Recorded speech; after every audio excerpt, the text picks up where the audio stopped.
भैँसी दुयो पातैमा गोठा बस्ने गोठालाले भैँसी दुयो पातैमा के को पिर मान्छौ बहिनी जाउले साथैमा हे आउ है माया लौ है सुटुकै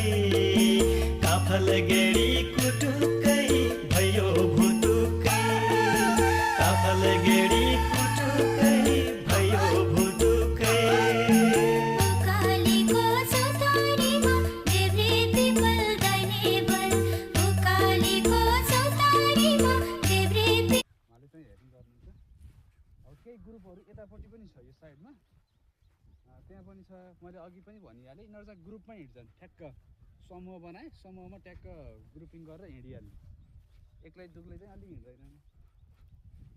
हामी टक्क बाइकमा आयौँ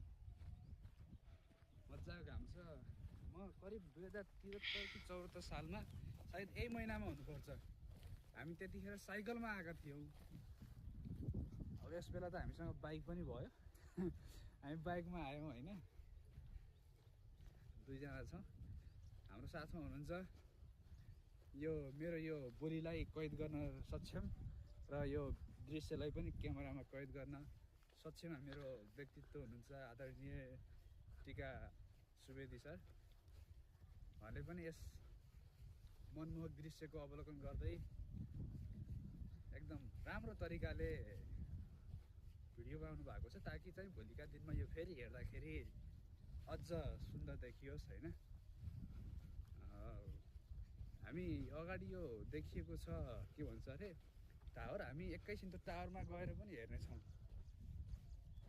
त्यहाँ अलिकति रमाइलोपन पनि देखेको छ होइन डोरी आएको देखेँ मैले यो के हो यो खास निकै लामो